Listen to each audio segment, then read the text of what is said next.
I need the money tomorrow, my daughter ordered, handing me her husband's $500,000 debt. And don't be late, he added. I just smiled. Okay. 4 hours later, I was at the airport. When they arrived to collect the money, they found the door locked and a box. They opened it and screamed. Betrayal, revenge, justice. It begins. Before we continue, please subscribe to the channel and write in the comments what time it is where you are now.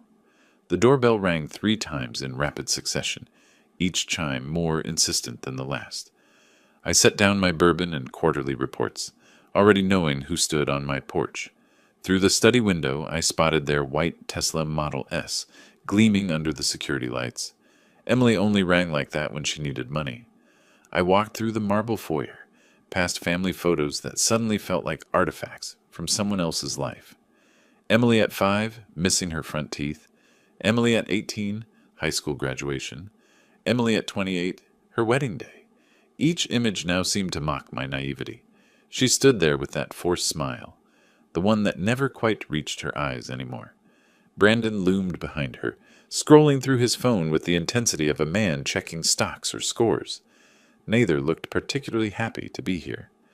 Daddy! Emily threw her arms around me, holding on a beat too long. The embrace felt calculated, like she was depositing emotional currency for later withdrawal. Brandon brushed past without greeting, his designer shoes clicking against marble as he headed straight for my leather chair. My chair. I followed them into the living room, noting how Emily nervously adjusted the straps of her designer bag, the $5,000 one I'd bought her last Christmas. Brandon had already spread documents across my coffee table like he was conducting a board meeting. Emily perched on the couch edge, her fingers finding the pearl necklace I'd given her for her 30th birthday. She always touched it when she was about to ask for something. Can I get you anything? Water? Wine? I offered, though hospitality was the last thing I felt. Let's cut to the chase, Rob. Brandon didn't look up from arranging his papers. We have a situation. Rob, not Robert, not even the courtesy of Mr. Mitchell anymore. I gripped my bourbon glass tighter and counted backward from 10, an old anger management technique that rarely worked anymore. Emily's voice pitched higher, another tell. Daddy, you know we wouldn't come to you unless it was absolutely necessary. You've always said family comes first, and we're family. What happened to the investment property in Round Rock? I kept my tone neutral, though my jaw had started its familiar clench. Brandon finally looked up, his expression suggesting I'd asked about ancient history. Market corrections, temporary setback. But that's not why we're here. Emily's wedding ring spun around her finger, her grandmother's ring, actually. My mother's. The spinning was her tell when lying, had been since she was 12, and denied breaking Margaret's china. The thing is, Emily started, then stopped, then started again. Brandon's been working so hard on this new venture. Tech startup, very promising, revolutionary, really. How much? I interrupted. The grandfather clock in the corner ticked through 3 long seconds of silence. Brandon's cologne, something expensive and excessive, mixed with the oak and vanilla notes of my bourbon. Emily's heel clicked against the marble floor in a nervous rhythm. It's really not that much for someone of your assets, Brandon said, leaning back in my chair. The leather creaked under his weight, a sound that had always been mine alone until tonight. 500,000. We need it in our account by noon tomorrow. The room tilted slightly. My migraine, the one that always started behind my left eye during times of stress, began its familiar throb. 500,000. Not 50,000. Not even 100,000. $500,000, delivered as casually as ordering takeout. That's, I started, then stopped. Memories flooded in, unbidden. Teaching Emily to ride her bike in Zilker Park, her college graduation at UT, walking her down the aisle at the Four Seasons. Had that girl ever existed, or had I imagined her? Daddy, we wouldn't ask if we had any other option. Emily's fingers moved from her pearls to dab at her eyes, though I noticed no actual tears. The mortgage, the kids' schools, you know how expensive everything's gotten. I did know. I paid for those schools directly. $15,000 per child per semester at St. Andrews. The mortgage on their Westlake home, which I'd covered the down payment for. $200,000 that had been a one-time help 3 years ago. Brandon stood, walked to my bar without invitation, and poured himself 3 fingers of my 25-year-old Macallan. These aren't bank people we're dealing with, Rob. They're serious individuals. Would hate for this to affect your reputation at the country club or the dealerships. The threat hung in the air like Brandon's cologne, obvious, overwhelming, and nauseating. My blood pressure spiked. The migraine exploded from behind my eye across my skull. The room spun slightly, and I gripped the mantel for support. "Daddy, you look pale," Emily said. Not with concern, but calculation, like she was measuring my weakness for maximum leverage. That's when she said the words that changed everything. "If Mom were still alive, she'd be ashamed of how you're treating us." The words hung between us like a blade. Emily knew exactly what she was doing. Margaret and I had divorced 10 years ago, but Emily still weaponized her memory whenever convenient. Never mind that Margaret lived happily in Houston with her new husband. Never mind that she'd warned me about Emily's manipulation. In Emily's version of history, Margaret was a saint who would have opened her checkbook without question. "Your mother," I said slowly, "would have told you to get jobs." Brandon barked a laugh from my bar, still holding my scotch like he'd earned it. "Jobs? I'm an entrepreneur, Rob. I create jobs." 3 failed startups in 5 years. A cryptocurrency disaster that I'd warned him about last Christmas. The consulting firm that never consulted anyone. I'd funded them all, every single one, watching money disappear into Brandon's delusions of grandeur. "You missed Sophie's recital last month," Emily switched tactics, her voice trembling with manufactured hurt. "And Max's soccer tournament. But you have time for your quarterly reports?" Those quarterly reports kept their children in private school, kept their Tesla charged, kept their Westlake address respectable. But I didn't say that. Instead, I watched Emily's mascara run in 2 perfect streams. She'd clearly practiced this performance. "Let me understand this." I released the mantle, standing straighter despite the migraine. "You need $500,000 by noon tomorrow. For what exactly?" Brandon and Emily exchanged a glance, the kind married couple's perfect over years of coordinated deception. Brandon set down my scotch and returned to the coffee table, shuffling through papers with the unconscious rhythm of someone used to handling cards or chips. "Real estate opportunity," he said. "Time sensitive. Can't miss this window." "You just said you lost money on real estate in Round Rock." That was different. Brandon's knuckles whitened as he gripped one of the documents. "This is cryptocurrency. I mean, this is a sure thing." The slip was small, but significant. Crypto, not real estate. The same mistake that cost them $200,000 8 months ago. My left hand started trembling, a new development in my 60s. I shoved it in my pocket. Emily's phone buzzed. She glanced at it, typed quickly, then placed it face down. "Daddy, we've supported you through so much. When you and Mom divorced, who stood by you? When the economy tanked in 2020, who helped keep the dealerships running?" "You were in Cabo that entire summer," I reminded her. "Posted about it daily on Instagram." "That's not fair. The wedding." I started listing, my voice steady despite the rage building. 100,000. The house down payment, 200,000. Brandon's first startup, 150,000.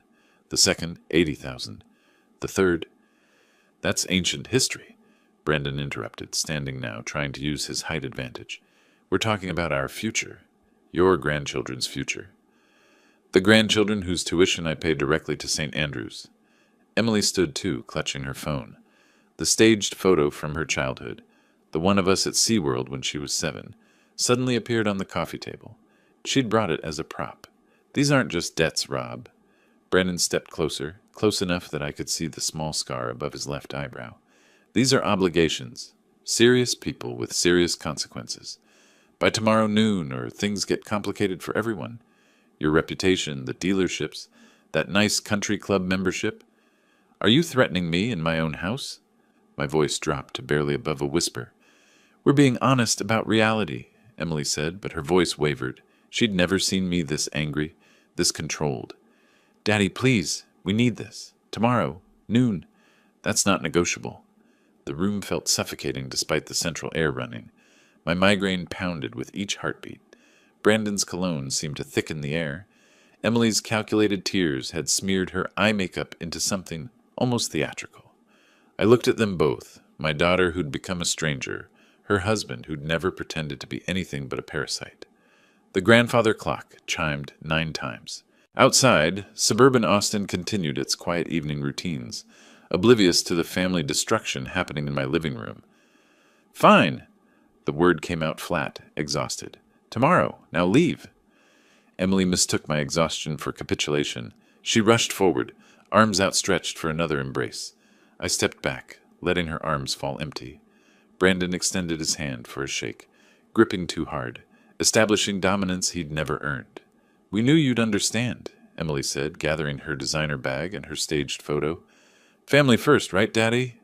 They walked out without another word, Brandon's hand possessively on Emily's lower back, guiding her like a casino chip he'd just won.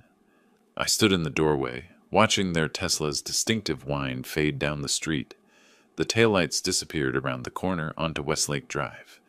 I waited exactly 5 minutes after their taillights disappeared before I made the first call. James Walker answered on the second ring, despite the late hour. 25 years of friendship and legal counsel meant he knew my patterns. I never called after 9 unless something was seriously wrong.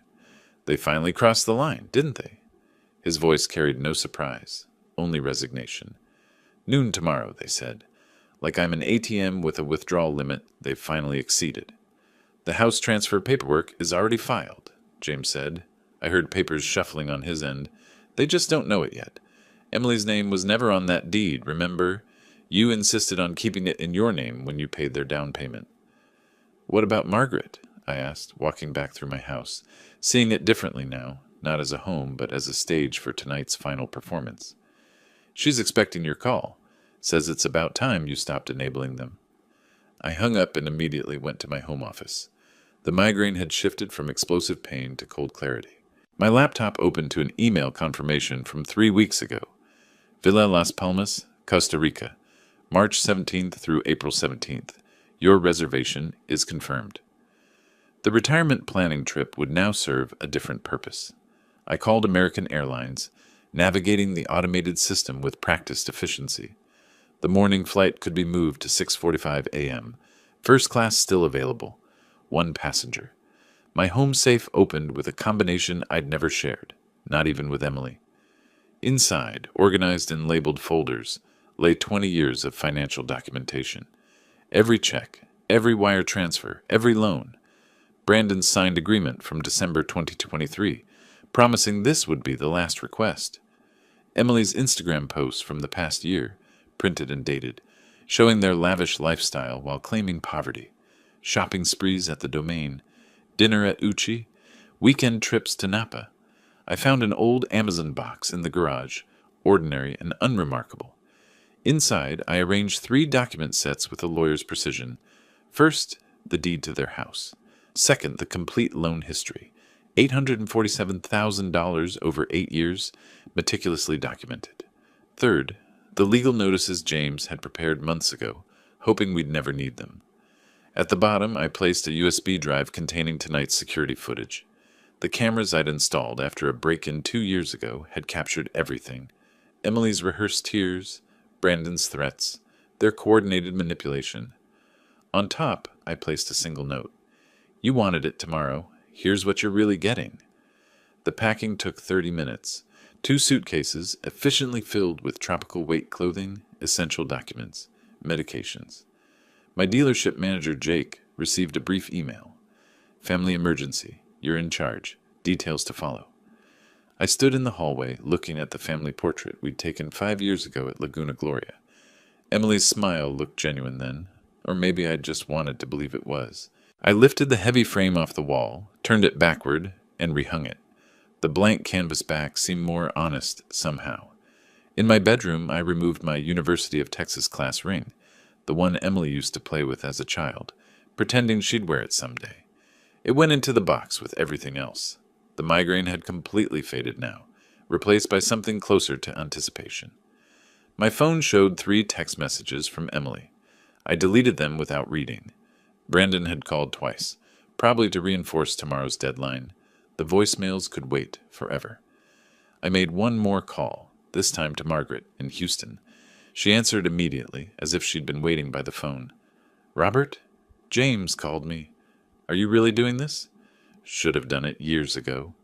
She's our daughter. Margaret's voice carried sadness, not judgment.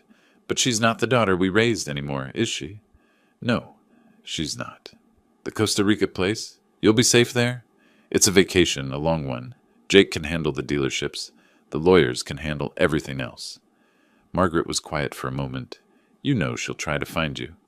Let her try. By the time she figures out what's really in that box, I'll be drinking coffee on the beach, deciding whether to ever come back. We said goodbye without sentimentality. Margaret understood what Emily had become, maybe before I did.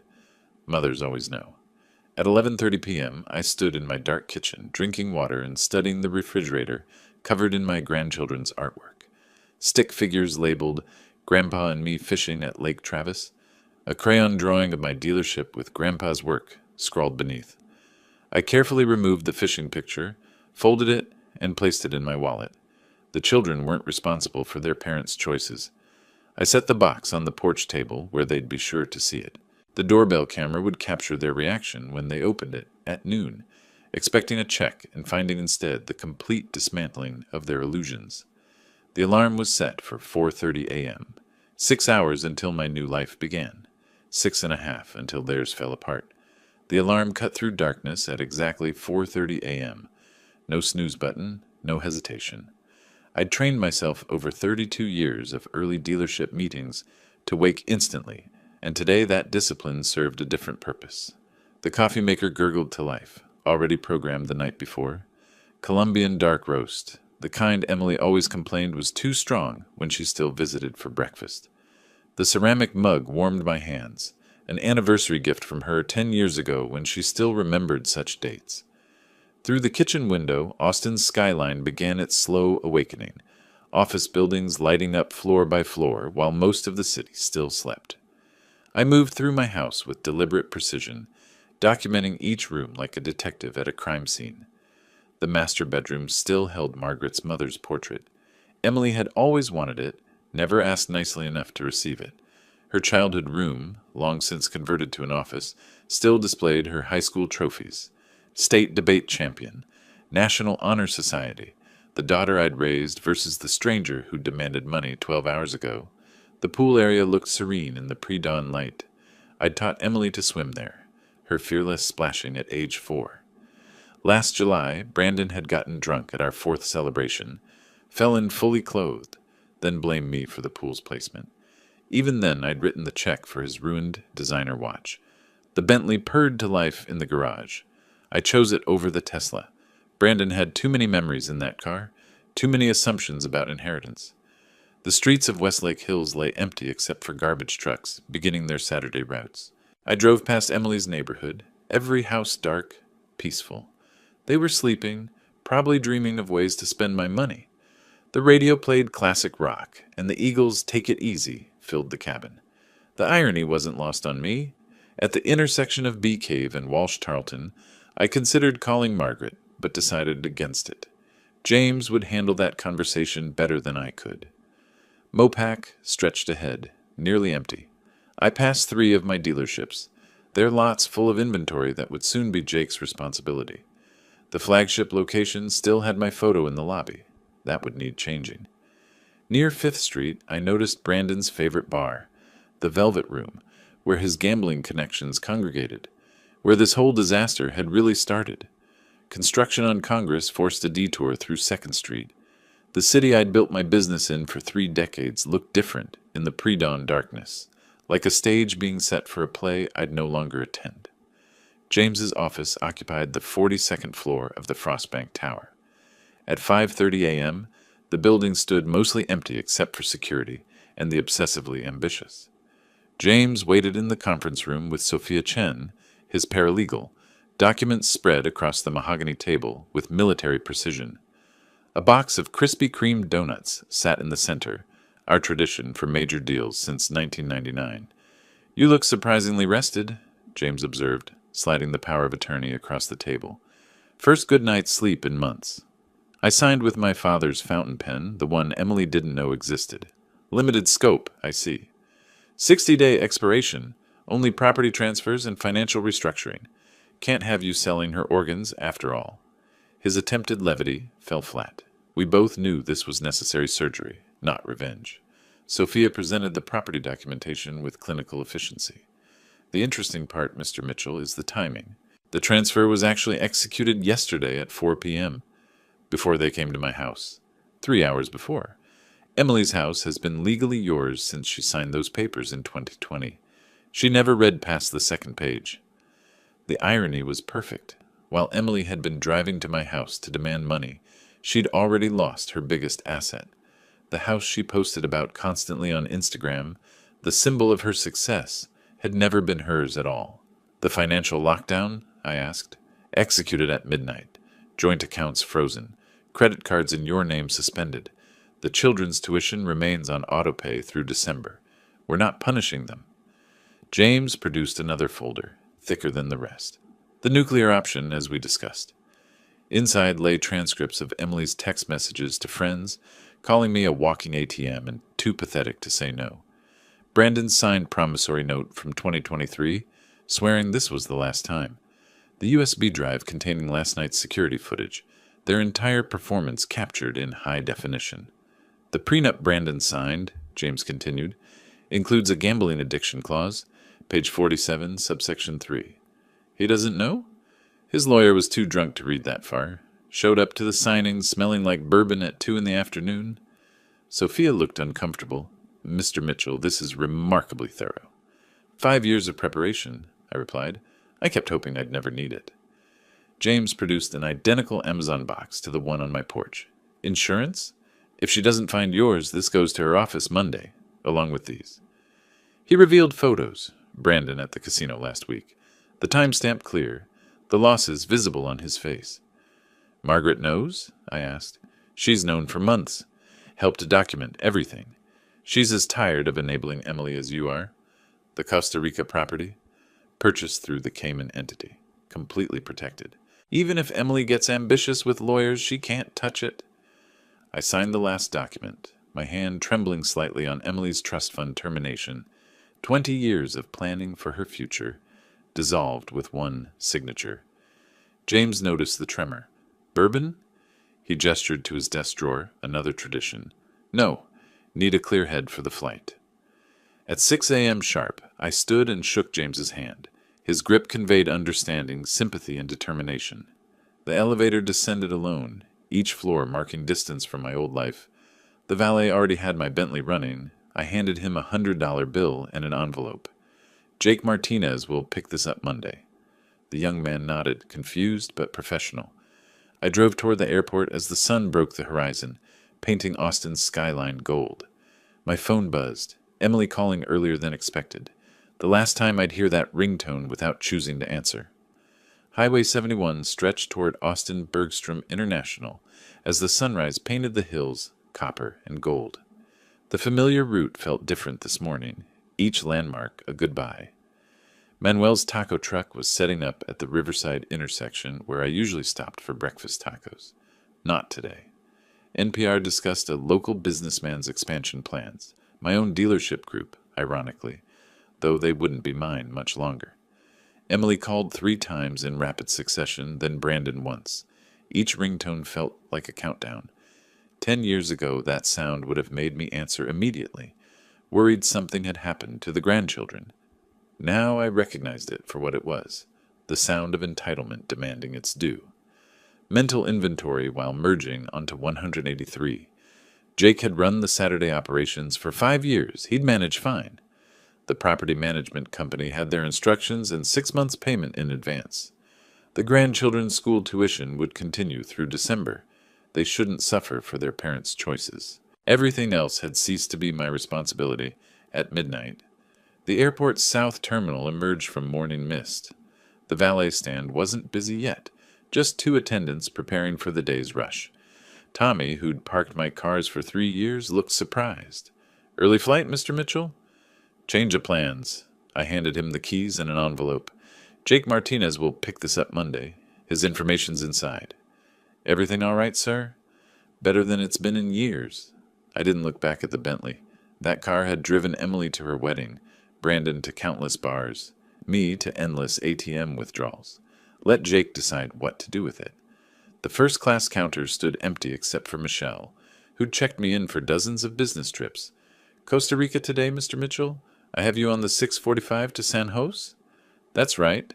Normal conversation masking life-altering change. 2 bags to check? Everything I need. She tagged the suitcases with practiced efficiency. I kept my carry-on close. Documents, medications, laptop, the few photos I couldn't leave behind. As she handed back my passport, I pulled out a sealed envelope. I need a favor, Michelle. Someone will come looking for this later today. Emily Carter, she'll be agitated. Michelle's professionalism never wavered. Any special instructions? Just verify her ID. There's a key inside to a storage unit. She'll understand. Or she wouldn't. Either way, the storage unit held 20 years of her childhood belongings I'd saved. Things she'd never bothered to collect. Let her decide if memories were worth more than money. TSA pre-check moved with Saturday morning efficiency. The regular agents recognized me.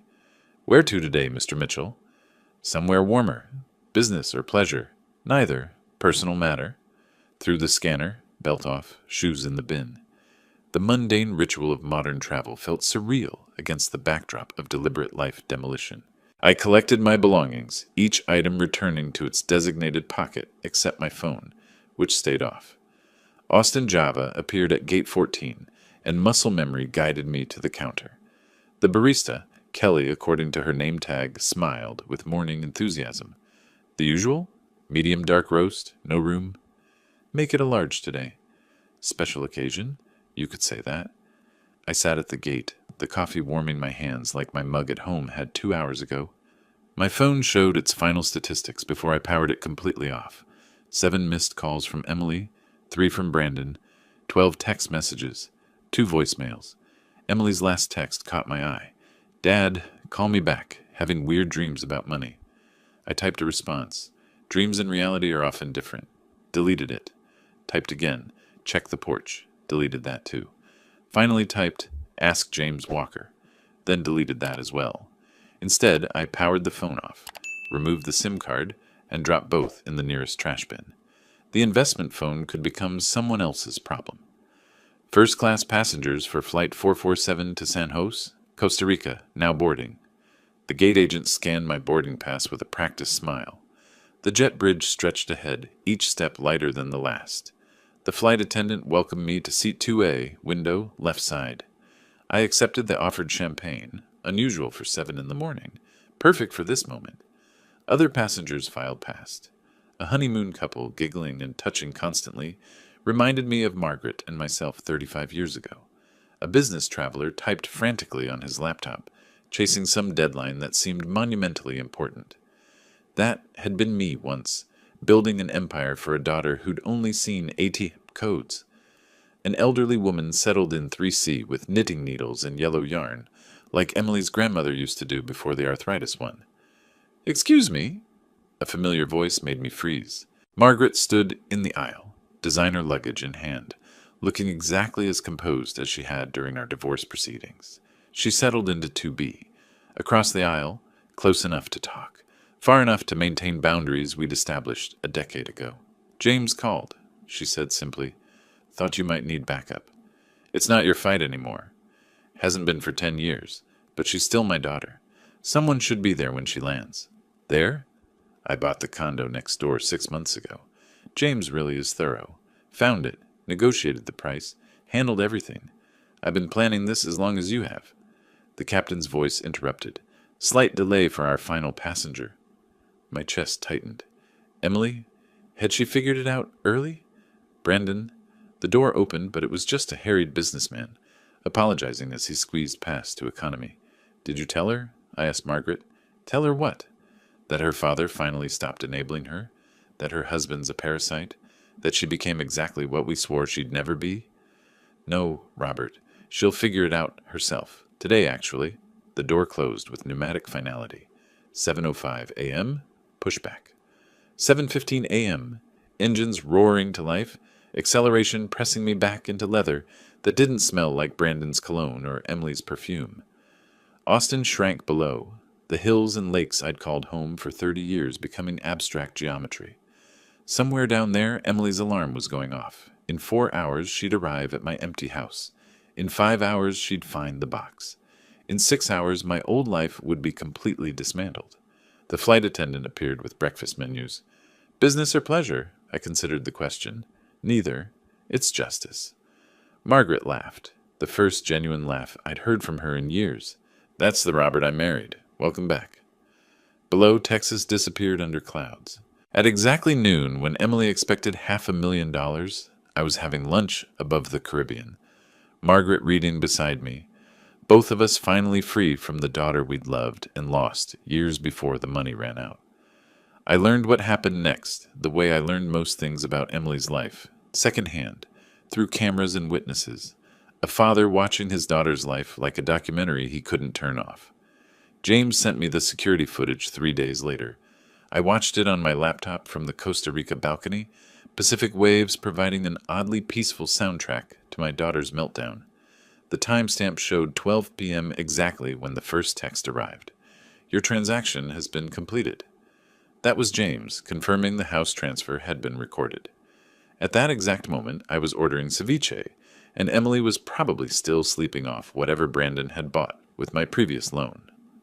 According to her Saturday routine, James had documented this too, Emily left her house at 11:30 a.m. The Starbucks charge at 11:47 confirmed it. A $7 latte on the credit card I'd canceled at midnight. The decline wouldn't hit until Monday when the weekend authorizations processed. Her last purchase on my dime. Mrs. Chen, my neighbor of 15 years, provided the next chapter. She'd called James at 12:15 p.m., speaking in her precise English that 40 years in Texas hadn't softened. Mr. Walker, they are here. Emily and the gambling man. They don't know I'm watching. The security footage picked up at 12:15:23. Emily's white Mercedes pulled into my driveway with the confidence of someone about to collect their allowance. Brandon checked his phone. James later confirmed he was tracking basketball scores, probably planning his next bet with my money. Emily applied lipstick in the mirror, the same shade of red she'd worn to ask for her first car at 16. Her wedding down payment at 28. Yesterday's $500,000 demand at 35. They walked to my door like they owned it. Brandon carried an empty Hermes briefcase, $12,000 retail, bought with my loan from January. Empty, waiting for cash that would never come. Emily rang the doorbell at 12:16:45. Normal ring, not the demanding triple press from yesterday. She waited exactly 10 seconds. I knew her patterns. Then rang again, longer this time. Brandon cupped his hands against the side window, peering into my empty kitchen. His car's gone, Emily said, loud enough for Mrs. Chen to hear from her garden. So, he's got 5 cars. Brandon's dismissive tone carried across the yard. The lights are on timers. Emily noticed what I'd programmed weeks ago. Maybe he went to get cash from the bank. You said noon? It's barely past. They tried the door at 12:18. Emily's key scraped against the lock, unable to find purchase. James's paralegal had changed them at 7 a.m., 3 hours after I'd left for the airport. The confusion on Emily's face was almost worth the decades of manipulation. Brandon spotted the box at 12:20:33, just an Amazon package on the porch table, unremarkable except for Emily's name in black Sharpie across the top. She opened it casually, probably expecting a late birthday gift or apology present. The first document she pulled out was the deed to her house. Her face changed like time-lapse photography of fruit rotting, confusion to disbelief to horror in under 3 seconds. She dropped it, and Brandon snatched the paper before it hit the ground. What do you mean it's in his name? Brandon's voice carried to Mrs. Chen's yard. Emily pulled out the spreadsheet next. Every payment, every loan, every gift meticulously documented. Total, $1.3 million over 8 years, not including the house. Her hands shook as she reached the bottom line. The photographs came next. Brandon at the Palms Casino last Tuesday. The timestamp's clear, his losses written on his face. Then the promissory note he'd signed, swearing December's money was the last he'd ever request. Emily's text messages to her friends, printed and highlighted. Dad's too pathetic to say no, and he'll cave, he always does. And my personal favorite, I deserve this money more than he does. At 12:23:17, Emily's phone buzzed.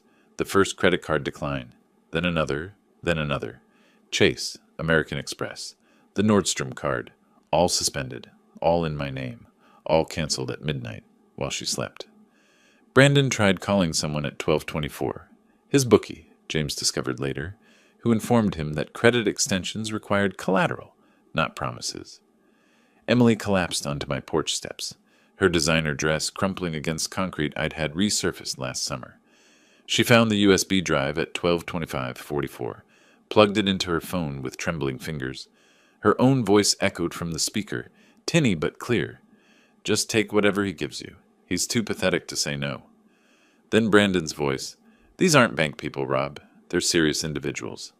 The prenup appeared last. Page 47 was highlighted in yellow. The gambling addiction clause circled in red.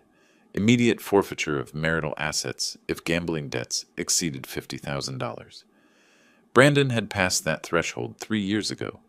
Brandon threw his briefcase at my door at 12:27:31. The handle broke off, Herman's leather scattering across my porch. Emily's sobbing became audible on the recording, not the pretty tears from yesterday, but raw, ugly sounds of someone realizing they'd played themselves.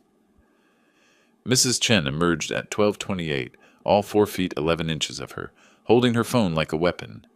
I'm calling the police if you don't leave. This is my father's house, Emily screamed, mascara creating abstract art on her cheeks. Not anymore. Mr. Mitchell sent me the property transfer notice this morning. You're trespassing. Brandon stormed to the car at 12:30, leaving Emily to gather scattered papers. Her fortune now just litter on my porch. She left some behind. The wind would handle those. Brandon peeled out, leaving tire marks on my driveway that the property manager would bill to their account. At 12:30:45, exactly when Emily discovered her inheritance had evaporated, I was watching the ocean from a beachside restaurant. The waiter had just asked if I was celebrating something. A graduation? I told him. Your child? He'd asked in accented English. No? Mine. James called Monday with the epilogue. Emily returned Sunday morning with a locksmith who refused the job once he verified ownership. She tried climbing the fence until the security company responded. The police gave her a trespass warning. Brandon never came back. James heard he'd moved to his brother's house in Dallas, divorce papers already filed. 3 days later, sitting on my balcony with Margaret reading beside me, James asked if I wanted to see the complete footage. No, I said, watching pelicans dive for fish. The screaming I'd heard for 5 years was finally, blessedly, silent. James sent me the parking garage footage 3 days later. I watched it from my deck in Costa Rica, pelicans diving for fish in the background, while my daughter's life imploded on my laptop screen. The timestamp showed 7 p.m. March 16th, exactly when I was having my first peaceful dinner in years. Their Mercedes screeched into the underground parking of Emily's condo building. Even without audio, Brandon's body language screamed rage. He slammed the door so hard the car alarm triggered, its lights flashing like a distress signal nobody would answer. Emily chased him to the elevator, clutching those documents like evidence in a murder trial, which in a way they were, evidence of the murder of their delusions. The building's elevator audio, which James's paralegals somehow obtained, captured their conversation in devastating clarity. Emily's voice, shrill with betrayal, "You said it was commercial real estate. It was." Brandon's denial came quick, desperate. The casino was just stress relief. Stress relief? Stress relief? The sound of papers hitting flesh, then the elevator's pleasant ding, doors closing on Emily's raw sobbing. By 7:30, Emily had started an Instagram Live that would become legendary among Austin's social circles. James's paralegal screenshotted everything before Emily deleted it. Minutes later, there she was, mascara creating abstract art on her cheeks, wine glass trembling in her manicured hand. When someone you trust betrays you. She held up the house deed to the camera, Brandon visible in the background, throwing clothes into a suitcase. When your whole life is built on lies. The wine glass flew across the room, shattering against their wedding photo. Stream ended. 47 people watched Emily Carter, social butterfly of Westlake, self-destruct in real time. 3 were employees from my dealerships who immediately forwarded the recording to James. Brandon's mother called my office Monday morning, her voicemail preserved in James's meticulous records. Mr. Mitchell, Brandon's been missing since Saturday night. Emily says you've kidnapped him. A pause, heavy with maternal desperation. I know that's crazy, but do you know where my son is? I didn't, but I knew where he'd been. Brandon had spent those hours calling everyone he'd ever met with money. Country club friends, college roommates, even his ex-girlfriend's father. Each conversation shorter than the last, each rejection adding weight to his desperation. His mother heard him say, voice cracking, "It's not just money anymore. These people don't play." Between 8:30 and 10 p.m., Emily dove deep into Google's legal advice. Her search history, visible because she'd used my Amazon account to access the Wi-Fi, read like a map of denial. Can father take back Gift House, Texas? How to break power of attorney. Statute limitations, financial gifts, Texas. Emergency bankruptcy lawyer, Austin. Can casino debts affect spouse, Texas? Cheap divorce attorney, no money down. The last search hurt more than I expected.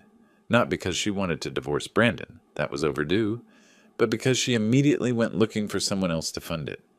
Rachel, Emily's best friend since college, called Margaret around 10 p.m. Emily had finally played the entire USB, not just yesterday's pathetic comment. 5 years of family gatherings, birthday parties, and holiday dinners, all secretly recorded. Emily's voice calling me a walking ATM at her 30th birthday. Brandon joking about bleeding the old man dry at Thanksgiving. Emily coaching Brandon on manipulation tactics before our anniversary dinner. The Christmas toast where they'd mockingly thanked good old dad, the family bank. She played it 3 times, Rachel told Margaret, like she couldn't believe it was real. The credit card cascade started at exactly 10:17 p.m., each declined notification pinging to James's monitoring system. Chase Sapphire declined. American Express Platinum suspended. Nordstrom invalid. Even her Starbucks card deactivated. A DoorDash driver filed a complaint the next day. Emily had ordered $200 of sushi, planning to pay cash. No cash in the house. The driver threatened small claims court while Brandon was already at a pawn shop with her jewelry. Emily's Facebook posts between 11 p.m. and midnight became Austin gossip legend. Each deleted within minutes, but screenshots spread like wildfire. Betrayed by blood. When your father chooses money over family. Anyone know employment lawyers? Selling designer bags. Serious inquiries only. The comments she hadn't expected poured in immediately. Her cousin, "Didn't you just post from Cabo last week?" High school friend, "Thought your dad bought you everything." Former coworker, "Aren't you the one who quit working after marriage?" While Emily's world crumbled, Margaret and I sat on the beach deck playing poker. A local guitarist strummed nearby, and I tipped him $100 to play "Take It Easy" by the Eagles. Margaret laughed. First genuine laugh I'd heard from her in years. "You're terrible at poker," she observed, taking my chips. "I'm free," I replied, and meant it. Mrs. Chen called James again at 11:45 p.m. Emily had returned to my house, just sitting in her Mercedes in the driveway. Not trying to enter, not raging, just sitting, staring at dark windows like they might suddenly illuminate with forgiveness. She sat there for an hour, Mrs. Chen reported. When she finally left at 1 a.m., she looked different, like she aged 10 years in 10 hours. By midnight on March 16th, Emily had lost access to $2.3 million in assets, discovered $500,000 in hidden family debt, realized Brandon had gambled away their savings, found out she'd never owned her house, and learned her mother had known everything for months. James asked if I felt guilty about the recordings. I told him the only thing I regretted was not starting them sooner. Sunday morning, March 17th, Emily stood at my office building's entrance for 2 hours. Security footage showed her pressing the intercom every few minutes, like a child repeatedly pushing an elevator button, hoping persistence would change reality. She called employees from the company directory she'd stolen years ago. Jake blocked her after the 3rd call. Others simply didn't answer.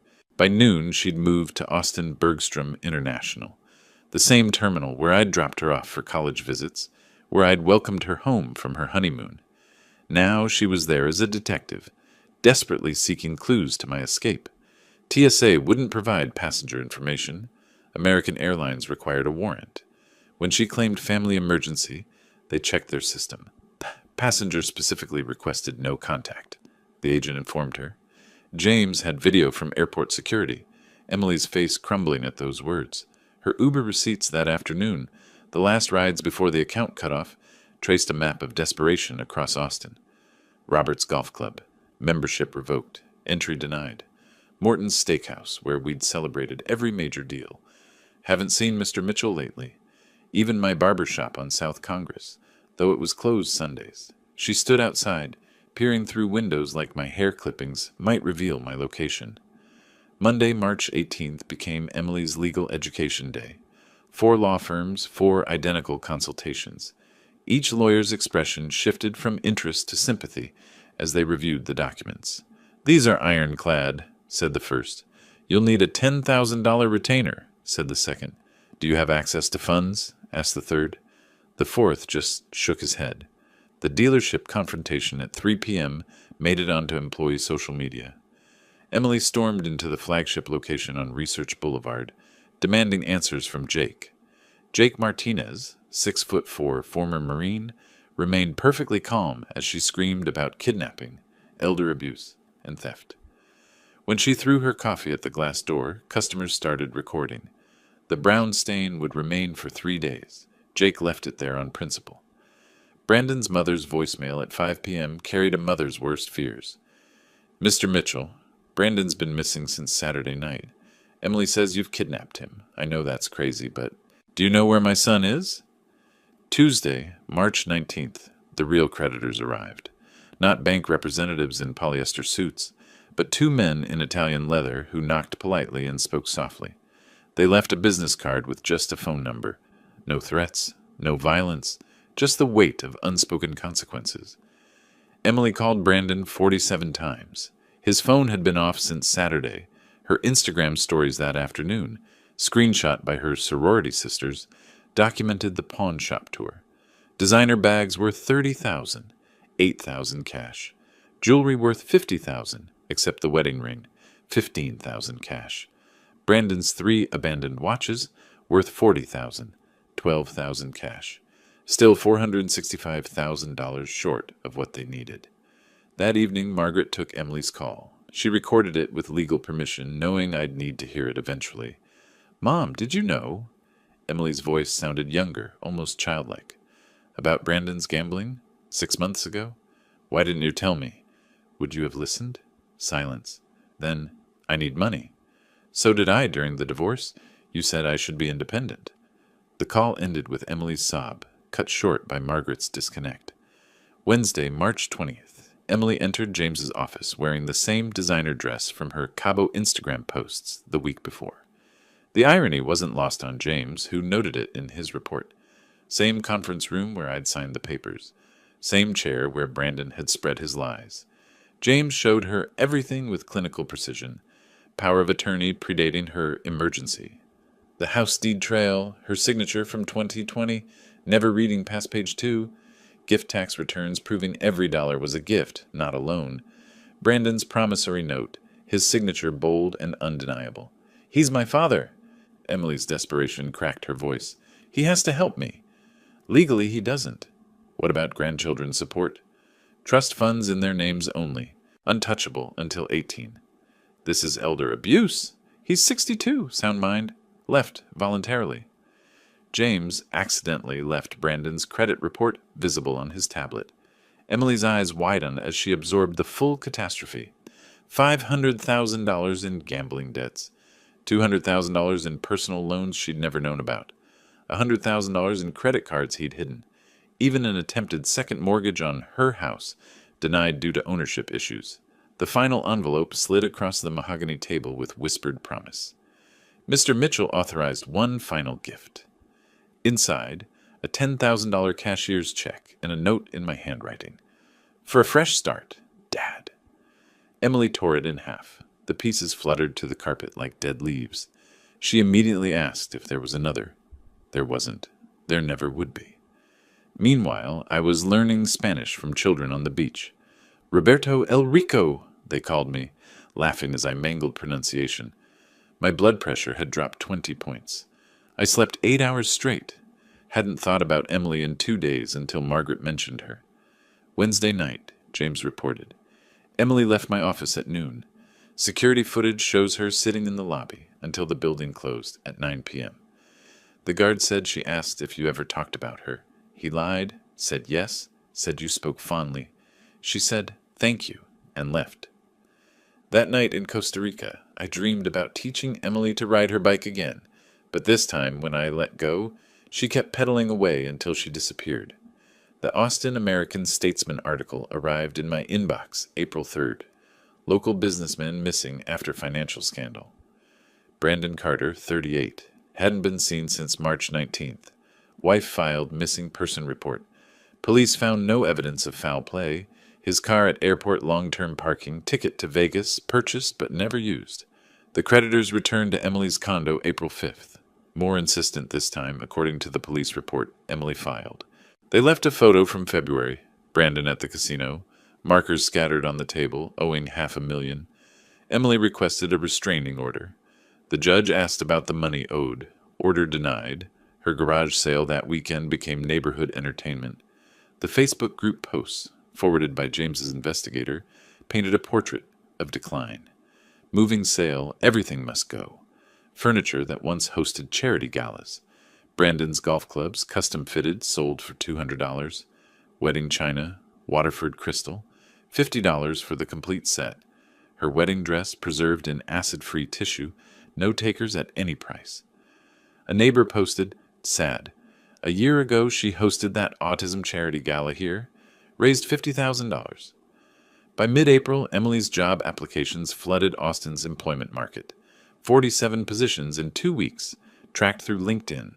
Interior design firms, employment gap too long. Retail positions, overqualified. Finally, Nordstrom hired her, the same store where she'd spent thousands monthly. Starting pay, $15 hourly, plus commission. The universe's sense of irony remained intact. April 15th, an eviction notice appeared on her condo door. 3 months behind on the mortgage, Brandon had handled finances, never mentioned the mounting debt. $4,500 monthly payment, $13,500 owed, plus late fees. May 15th deadline to pay or vacate. She discovered this returning from her first day at Nordstrom, still wearing the employee name tag she'd once ignored on others. The divorce filing on April 18th read like a corporate dissolution. Abandonment cited as cause. Brandon must be served. Location unknown. Judge allowed publication notice in 3 newspapers. Cost, $500 Emily didn't have. She used her Nordstrom employee discount to buy a suit for court, the first clothing she'd purchased with earned money in 7 years. While Emily rebuilt from ashes, I built something new in Costa Rica. My days developed a rhythm I'd forgotten existed. Sunrise with howler monkeys. Coffee overlooking the Pacific. Morning swims in water clear enough to see my feet. Lunch at Manuel's beach bar where nobody knew about dealerships or daughters. Local kids called me Roberto El Rico, Robert the Rich. I taught them English in exchange for Spanish lessons. Their parents invited me to dinners where nobody mentioned money, investments, or opportunities. Real conversations about football, fishing, and the weather. Nobody asked for anything except to pass the salt. Margaret took up painting, producing terrible seascapes that made us both laugh. We hadn't laughed together since Emily turned 16 and started seeing us as resources rather than parents. Not romantic between us, that died long ago, but peaceful, like survivors of the same shipwreck, sharing a lifeboat. My transformation surprised the doctor in San Jose. Blood pressure down 30 points. Weight dropped 20 pounds without trying, off 3 medications. What changed? He asked in accented English. Everything. Nothing. I'd stopped funding other people's lives and started living my own. April 25th, TMZ broke the story. Missing Texas businessman spotted in Mexico. Brandon Carter working at a Juarez car rental agency under an assumed name. The photo showed him behind a counter, 10 pounds thinner, wedding ring absent. Extradition unlikely for civil debts. Emily commented on the article with just 2 words. Good riddance. April 27th. Emily finally used the airport storage key. Manuel reported what she found. Every childhood item I'd saved. Photo albums she thought I'd discarded. Her grandmother's jewelry, assumed lost in the divorce. A $50,000 savings bond in her name, maturable in 1 year, and a note in my handwriting. For when you remember who you were before money mattered. Dad. The email arrived April 28th, forwarded by James. Emily's words, carefully chosen. Mr. L. Walker, please tell my father I found the storage unit. I understand now. I'm sorry. I'm working at Nordstrom. I'm surviving. Maybe that's the lesson. Don't tell him I asked, but is he happy? Emily, James asked if he should respond. April 29th, sunset on the beach. Margaret reading beside me. The same guitarist from my first night playing nearby. The same spot where Emily was discovering the box that changed everything. Tell her yes, I said to James over the phone. Tell her I'm happy. And tell her the bond was her mother's idea. Anything else? Tell her I'll be here when she's ready to visit. But she pays her own way. That night, I watched Costa Rican families on the beach. 3 generations playing together. No one staring at phones. Everyone engaged in actual conversation. Poor by American standards. Wealthy by every measure that mattered. Emily texted James, Thank you for telling me. Maybe Christmas, if I save enough. First time in 5 years she'd mentioned saving for anything. April 30th, Manuel's band played at the beach bar. They dedicated a song to Roberto El Rico. Not the Eagles this time, but a local folk song about a man who found treasure by giving everything away. Margaret translated, tears in her eyes. It wasn't really about me. It was about every expat there, all running from something, all finding something else. James called that evening to say Emily had sold her Mercedes, bought a 10-year-old Honda, started a savings account, posted on Instagram about the dignity of honest work. Should I keep monitoring her? He asked. No. The lesson was learned. The teaching was over. The learning, maybe, was just beginning. The eviction notice had been on Emily's door since April 15th. By May 5th, James told me she'd exhausted every option, pleading with property management, offering partial payments, even attempting to negotiate with the building's owner. She never knew I'd sold that property to a REIT in January, anticipating exactly this moment. Security footage from the building showed her renting the smallest U-Haul available that Saturday morning. Loading it alone took 12 hours. Mrs. Peterson, whom Emily had complained about for years, those loud grandchildren, offered help from her balcony. Emily's pride, even broken, wouldn't let her accept. She struggled with a leather couch she'd bought with my money, dragging it inch by inch to the truck while neighbors watched from their windows. The storage unit she could afford held everything except clothes and her laptop. 1 month prepaid, cheapest facility in Austin. Pure irony. Her unit sat directly next to the one I'd left for her, the one with the bond. She passed it daily, oblivious. May 10th brought Brandon's final communication, a registered letter from Juarez, requiring signature. The postal worker later provided an affidavit for Emily's divorce proceedings, describing how her hands shook as she signed. Inside, 1 page, Brandon's handwriting. Emily, by the time you read this, I'll have a new name and new life. The men looking for me won't find me. Don't try to either. I'm sorry about your father's money. But you were the one who said he'd never cut you off. We both gambled. We both lost.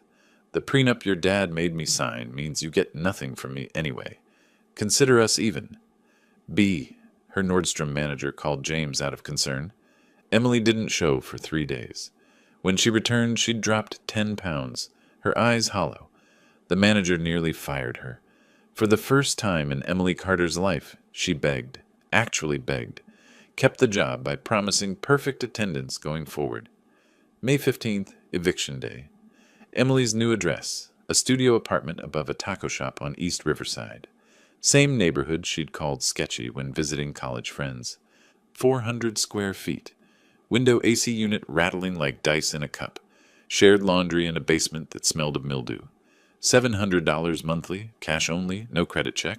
The second job started May 16th. Denny's night shift, 11 p.m. to 7 a.m. The same Denny's where she'd made a scene 2 years prior, demanding the manager over cold eggs. Now she served drunk college students and exhausted nurses for $2.13 hourly plus tips. Her new schedule became robotic. Wake at 5 a.m., Nordstrom from 6 a.m. to 2 p.m., sleep from 3 p.m. to 10 p.m., Denny's from 11 p.m. to 7 a.m., repeat. Sundays off spent doing laundry and preparing meals. Rice, beans, the cheapest chicken she could find.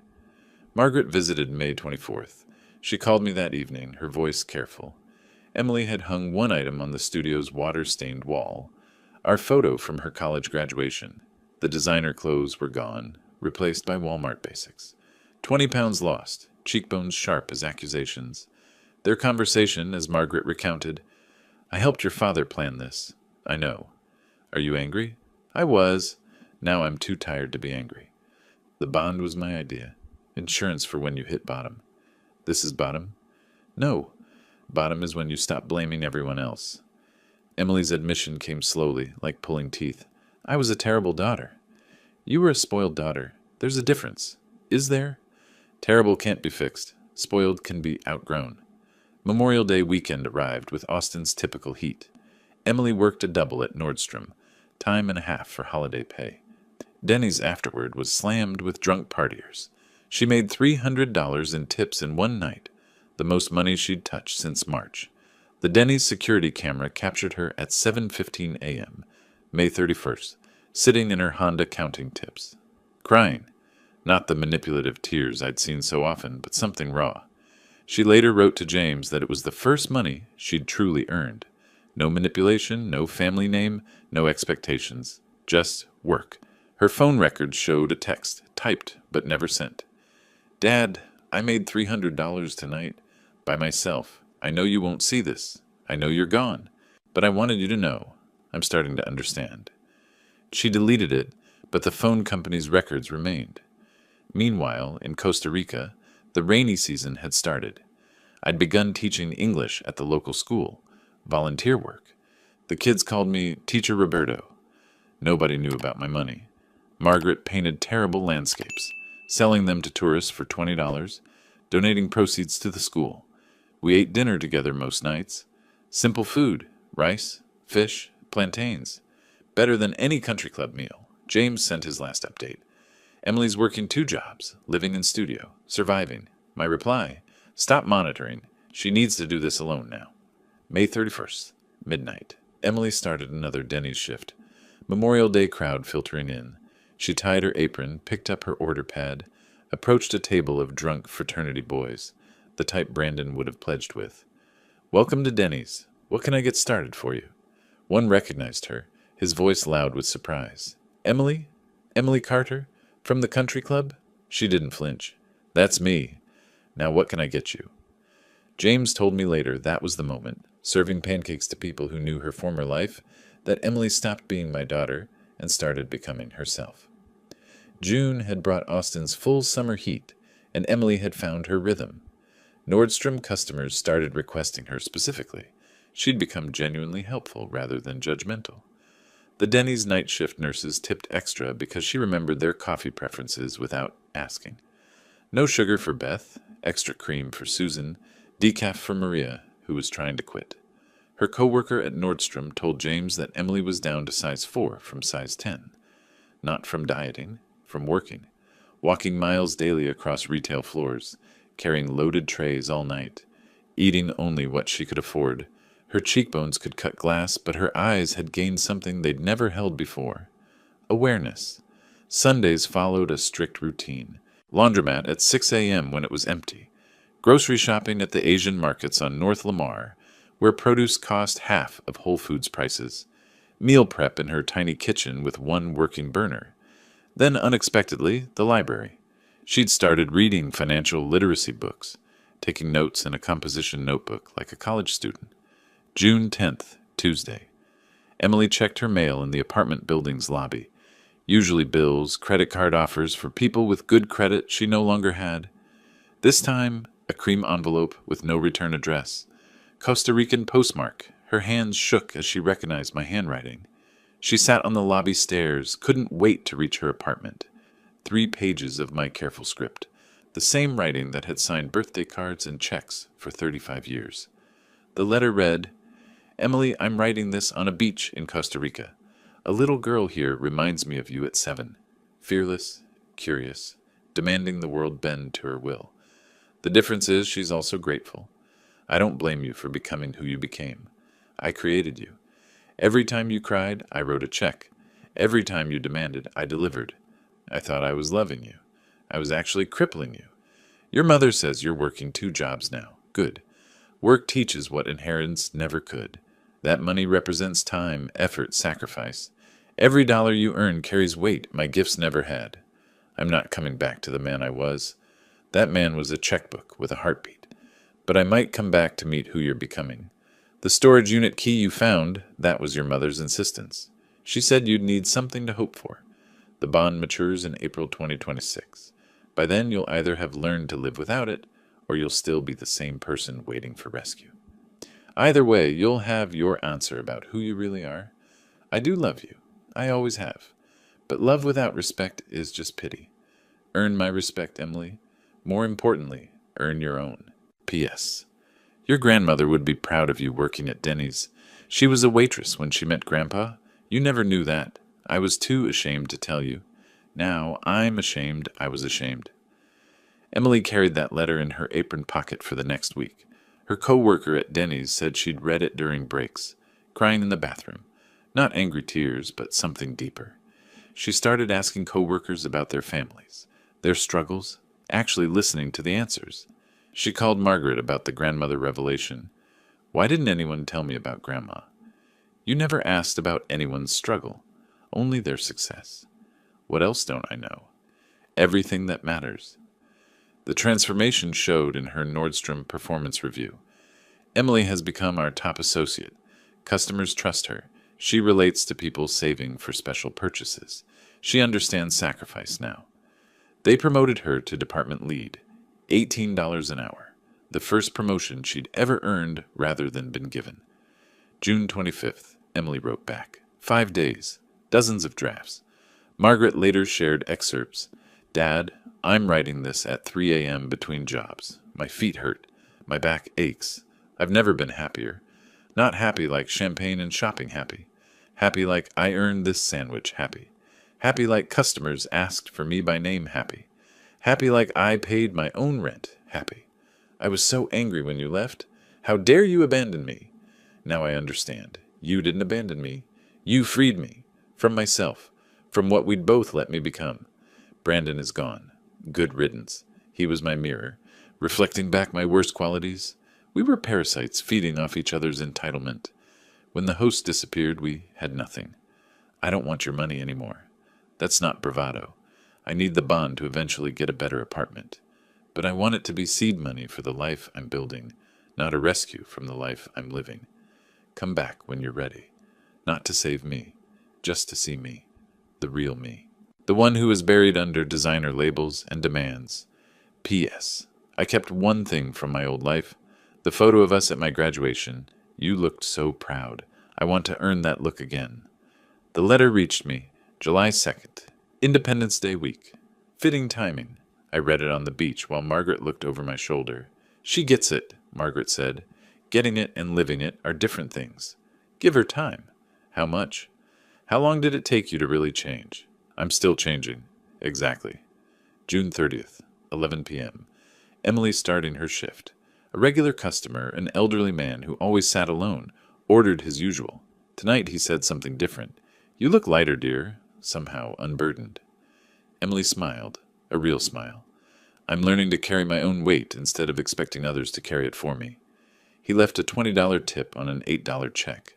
The note said, "For your education fund, a fellow traveler." I decided that night to go back in August. Not to rescue her, not to test her, just to witness who she was becoming when no one was paying her way. I landed at Austin Bergstrom at 10 a.m. on August 15th, 2025. Same gate I'd departed from in March. 5 months felt like 5 years. Margaret stayed in Costa Rica. This is your journey to finish, she'd said. The rental car was a modest sedan, not the luxury vehicle Robert Mitchell would have demanded. I drove past my dealerships, thriving without me. Good. Past Emily's old condo building where a new family occupied her former balcony, their happiness uncomplicated by debt. Checked into a Hampton Inn, not the Four Seasons. Part of my new life, comfort without excess. Called James. I'm here. She doesn't know? No. Want to see her natural life, not a performance? Nordstrom. She's there until 6. At 4 p.m., I stood in Nordstrom at Barton Creek Mall, watching from across the floor. Emily knelt beside an elderly woman, helping adjust shoe fit, patient, kind. The Emily I knew would have called another associate for that task. She'd changed physically, lean but strong, moving with purpose rather than entitlement. Her uniform was simple but neat. Hair in a ponytail, no more weekly salon visits. Her face without makeup was beautiful in a way I'd never seen. Honest. At 5:30 I approached like any customer. "Excuse me, I'm looking for comfortable walking shoes." She turned, froze, her mouth opened wordlessly, then quietly, "Dad? Hello, Emily?" Neither of us moved, 5 months of change suspended between us. Then she laughed. Not bitter or hysterical, just laughed. "You're shopping at Nordstrom? You haven't bought your own clothes in 20 years. Things change." "Yes, they do." She couldn't leave the floor, so I stayed as a customer. We talked carefully while she showed me shoes. "You look different," I said. "I am different. Poverty's an effective diet plan."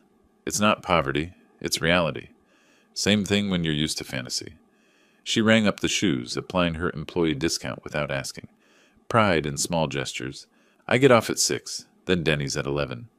Can we have dinner between?" "I can't afford dinner out. I'll cook." "Where do you live?" She hesitated, then gave her address. "It's not what you're used to." Neither am I anymore.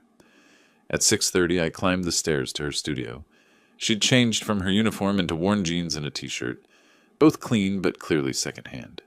The apartment was tiny but immaculate. 1 chair, 1 stool. She gave me the chair. "It's not much," she started. "It's yours." That makes it everything. On the wall, our graduation photo. On the counter, my letter. On a tiny bookshelf, financial planning books from the library. I cooked pasta with the groceries she had, basic but fresh. She watched me cook, something we hadn't done together since she was 10. "Mom says you're teaching in Costa Rica." "Volunteering. English to local kids. For free?" "Best things I've done lately have been free." We ate at her small table, with plastic plates and mismatched forks. Better than any country club dinner. "I hated you," she said suddenly. "I know. I mean really hated you. Wanted you dead." "I know. How could you leave me with nothing? How could I leave you with everything? It was killing you." "It was killing both of us." "Yes." Silence settled. Not uncomfortable. Necessary. At 9 p.m. she needed to prepare for Denny's. I pulled out an envelope. "This isn't rescue, it's investment." Inside, a $5,000 check and a contract. "What's this?" "Business proposal. You work for me, not at dealerships. New project, teaching financial literacy to young adults. You know the cost of not knowing." "I'm not qualified." "You're uniquely qualified. You've been both sides. Rich without understanding. Poor with awakening." She read the contract carefully. "Fair salary. No special treatment. Performance-based raises." "This isn't charity. This is business. You fail, you're fired. Daughter or not. And if I succeed, then you'll have succeeded." At 10:30 she had to leave for Denny's. She hugged me. First real hug in years. Not manipulation or performance. Connection. "I'll call you tomorrow, after I read the contract again." Read it 3 times. That's another lesson. I'm learning. We both are. 1 month later, Emily accepted the position but kept Denny's weekends for 6 months. Wanted a backup plan. Smart. Her first financial literacy workshop had 12 attendees. A year later, she spoke at colleges. 2 years later, she was writing curriculum for school districts. She never touched the bond when it matured, using it instead as a house down payment. The cash she used came from her own savings. Brandon never returned. Heard he married a wealthy widow in Cancun. The cycle repeating. Not our problem anymore. Thanksgiving 2025, Emily hosted in her studio. Margaret brought sides. I brought wine. We sat on the floor around her coffee table. Emily raised her water glass. She was working that night. To family. Margaret added, to lessons learned. I concluded, to starting over. We clinked glasses. plastic and glass. Perfect imperfection. The fortune I'd spent my life building was nothing compared to the wealth in that tiny room, a daughter's respect, earned not inherited, and the knowledge that sometimes the greatest gift you can give someone is the chance to save themselves. If you like this story, please like this video, subscribe to the channel, and share your impressions of this story in the comments. To listen to the next story, click on the box on the left. Thank you for watching.